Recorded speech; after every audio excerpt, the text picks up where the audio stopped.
Hello guys. Sagutin ko nga pala yung mga nagtatanong sa akin kung saan ko daw dinadala yung pera kapag ako'y umutang.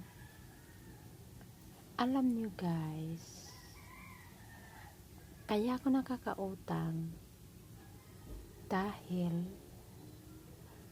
sa paghangad ko ng magkaroon ng matibay na bahay. Ganito kasi yun. Una, ang bahay namin ay barong-barong. Trapa lang yung panangga namin sa ulan para hindi tumulo ang bahay namin. Noong una, proud ako na ganon ang bahay ko kahit maliit na barong-barong. Ang mahalaga, sarili ko, yun ang motto ko noon. Di baling barong-barong at maliit, ang mahalaga, sarili ko. Ganon yun. Dumating ang time na, nung una okay pa, pinagkakasya namin ng gamit. Okay lang kung trapal ang mga dingding or ang bubong trapal. Tapos ang pampatibay yung bulok na yero. Dumating ang panahon ng tag-ulan, tag-bagyo. Kasi may taon talaga na sunod-sunod ang bagyo. Doon na nasira yung bubong namin siguro sa kalumaan, bumigay din.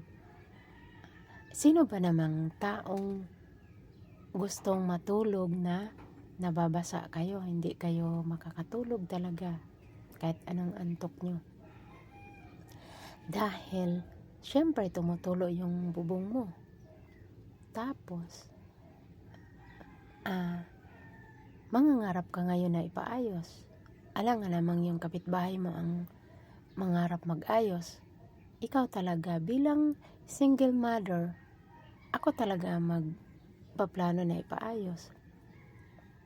Wala naman akong pundo na pwede ko bunutin para lang pambili ng mga materyales. Kaya sa paghangad na magkaroon kami ng bahay na matibay, napilitan ako mangutang. Una, sa hardware.